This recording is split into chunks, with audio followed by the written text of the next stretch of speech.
Hello everyone. चलिए आज मैं आपको बताती हूँ कि 12th के बाद आप अपने बच्चों को क्या कराओगे, और जो बच्चे यहाँ देख रहे हैं वो अपने हिसाब से देख लो कि 12th के बाद आप क्या कर सकते हो और किन किन चीज़ों के लिए एलिजिबल हो। बेटा 12th करने के बाद आपके जीवन एक करवट लेता है, और ये करवट लेता है ये बताने के लिए कि भाई अब आप एक अर्निंग मेंबर हो सकते हो या अर्निंग मेंबर होने के एक कगार पे आ चुके हो। तो चलिए सबसे पहले देखते हैं कि 12th के बाद आपके पास ऑप्शन क्या क्या है। बेटा सबसे पहले जो सबसे ज़्यादा होशियार बच्चे होते हैं, जो बहुत तेज होते हैं, वो चाहते हैं कि मैं आईआईटी वगैरह में जाऊं और मैं इंजीनियरिंग करूं। याद रखिएगा, उसके लिए आप जेई का एग्जाम देते हो, जो जॉइंट एंट्रेंस एग्जामिनेशन है। बेटा जब जेई मेंस हो जाता है तो फिर आप एनआईटी में जा सकते हो, काफ़ी अच्छा ऑप्शन है। लेकिन अगर आप कहोगे नहीं मैं आईआईटी में जाना चाहता हूं, तो बेटा उसके लिए आपको एडवांस भी देना होगा, उसको भी क्वालिफाई करना पड़ेगा।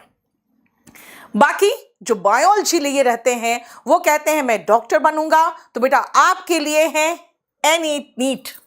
और ये नीट जो है, याद रखिएगा, ये national eligibility cum entrance test है, जिसको देने के बाद आपका रैंक डिसाइड करता है कि आप गवर्नमेंट कॉलेज में जाओगे कि आपको प्राइवेट कॉलेज से कॉल होगा।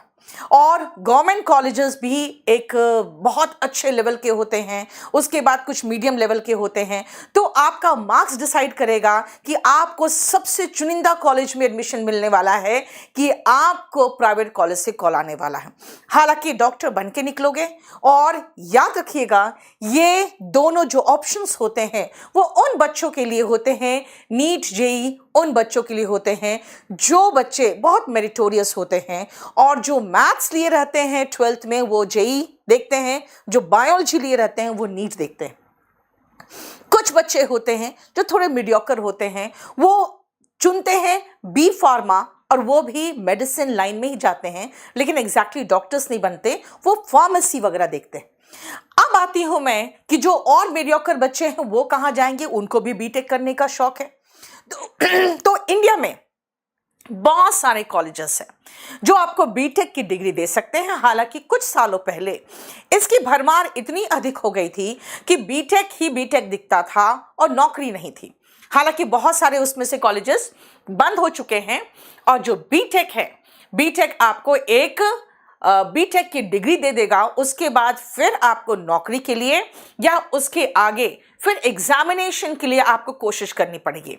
बेटा एक चीज याद रखना कि ये सभी आपको ग्रेजुएट बना देगा, यानी ग्रेजुएशन की डिग्री बीटेक, बी फार्मा, ये सब आपको एक प्रोवाइड करेगी। लेकिन उसके बाद आप क्या करोगे, तो उसके बाद फिर डिसाइड होता है कि भाई आप डॉक्टर बनोगे, आप आईआईटी के बाद एक बहुत अच्छे पोस्ट मिल जाते हैं आपको, बी फार्मा के बाद भी नौकरी है, और बीटेक के बाद भी आप दूसरे जो कॉम्पिटिटिव एग्जाम से जिसमें गवर्नमेंट जॉब्स में ग्रेजुएशन मांगता है उनके लिए एलिजिबल हो ही जाते हो। दूसरा, कुछ बच्चे होते हैं जो चाहते हैं लॉयर बनना, वो क्लैट देते हैं। बेटा क्लैट जो है कॉमन लॉ एडमिशन टेस्ट है। क्लैट 5 साल का होता है, और बेटा ये भी आपको ग्रेजुएट बनाएगा, यानी आपको ग्रेजुएट इन लॉ यानी कि एलएलबी के इक्विवेलेंट होता है। और याद रखिएगा, जो दिल्ली यूनिवर्सिटी वगैरह से, जैसे मैंने दिल्ली यूनिवर्सिटी से किया था, मैंने ग्रेजुएशन की बात किया था, मेरा 3 इयर्स का था। लेकिन अगर 12th के बाद आप करते हो नेशनल लॉ जो कॉलेजेस है उसमें से, तो आप 5 साल के बाद आप भी ग्रेजुएट बन के निकलते हो। इसके बाद आपके पास 3 ऑप्शन होता है। लॉ फर्म ज्वाइन करिए, अच्छी सैलरी है, आप लॉयर रहोगे, आपके पास बहुत सारे केसेस आएंगे। आपके जो लॉ फर्म्स होते हैं वो बहुत सारे कंपनीज के भी केसेस लिए रहते हैं, इससे सैलरी वगैरह आपको अच्छा मिलेगा। उसके बाद प्राइवेट प्रैक्टिस कर सकते हैं आप।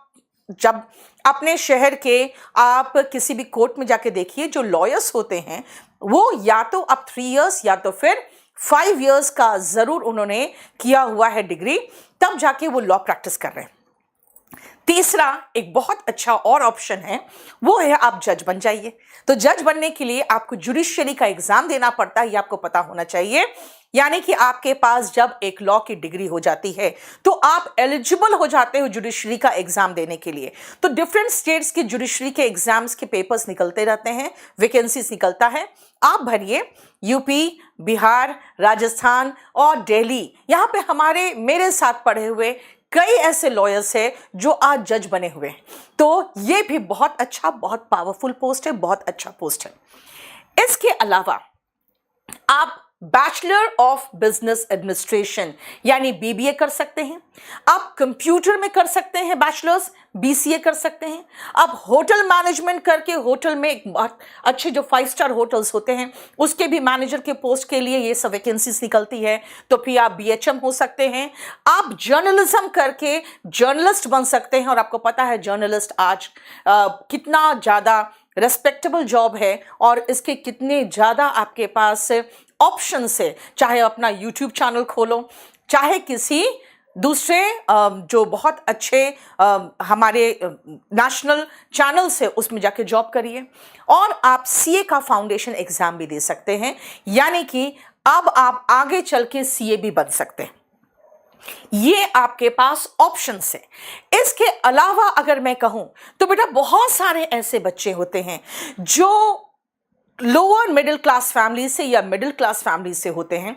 उनका कहना होता है कि हमारे ना पिताजी के पास इतने पैसे हैं और ना ही हम इतने साल इन्वेस्ट कर सकते हैं, हमें जल्द से जल्द नौकरी चाहिए क्योंकि मुझे अपने घर का भी देखना है।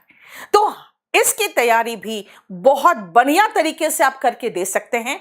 इसमें याद रखिएगा English, reasoning, maths and general studies, ये 4 सब्जेक्ट आपको 10th लेवल का होता है। और याद रखिएगा इसमें सिर्फ समय का बिल्कुल बहुत इंपॉर्टेंस होता है। जल्द से जल्द, कम से कम समय में ज्यादा से ज्यादा क्वेश्चन सॉल्व करने का तैयारी हम लोग कराते हैं केडी कैंपस और केडी लाइव में भी। और इसके बाद आप क्या क्या और कर सकते हैं मैं बता सकती हूं आपको। अगर आपकी माली हालत बहुत खराब है तो आप मल्टीटास्किंग स्टाफ का एग्जाम दे सकते हैं जो 10th लेवल के ही पर होता है। लेकिन इसमें आपकी कंपटीशन उन बच्चों से भी हो जाती है जो सीजीएल दे रहे हैं, यानी कि ग्रेजुएशन लेवल के बाद भी एमटीएस का दे रहे हैं, क्योंकि उनको भी एक नौकरी चाहिए।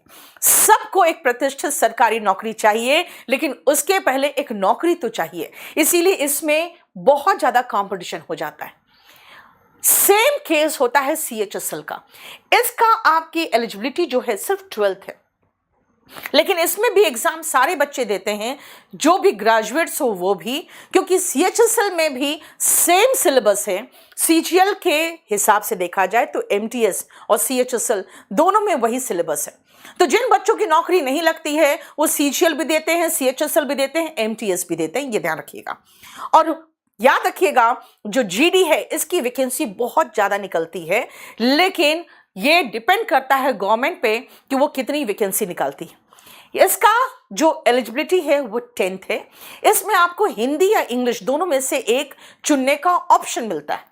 और आइए स्टेनोग्राफर में आपकी इंग्लिश का इंपॉर्टेंस है, मैथ्स नहीं होता इसमें, और इसमें इंग्लिश 100 क्वेश्चंस आते हैं, इसीलिए इंग्लिश का खास इंपॉर्टेंस होता है। लेकिन ये सबसे अच्छी बात क्या है स्टेनोग्राफर में, इसमें कंपटीशन बहुत कम है। उसका कारण क्या है कि इसमें शॉर्ट हैंड भी आपको आना चाहिए। तो इसीलिए अगर आप शॉर्ट हैंड सीख रहे हो तो निश्चित मानो कि आपकी जॉब बहुत आसानी से लग जाएगी। अगर आप ढंग से तैयारी करोगे और जैसे हम कराएंगे वैसे करोगे, बहुत आसानी से लगेगी। हाँ, एक और मौका मिलता है आपको दिल्ली पुलिस कांस्टेबल बनने का, लेकिन ये वैकेंसी हर साल नहीं निकलती। जैसे 2016 में निकली, फिर 2020 में निकली, अब फिर आने वाली है 2023 में। तो इसीलिए याद रखिएगा कि दिल्ली पुलिस कांस्टेबल हर साल आपको वैकेंसी नहीं देती।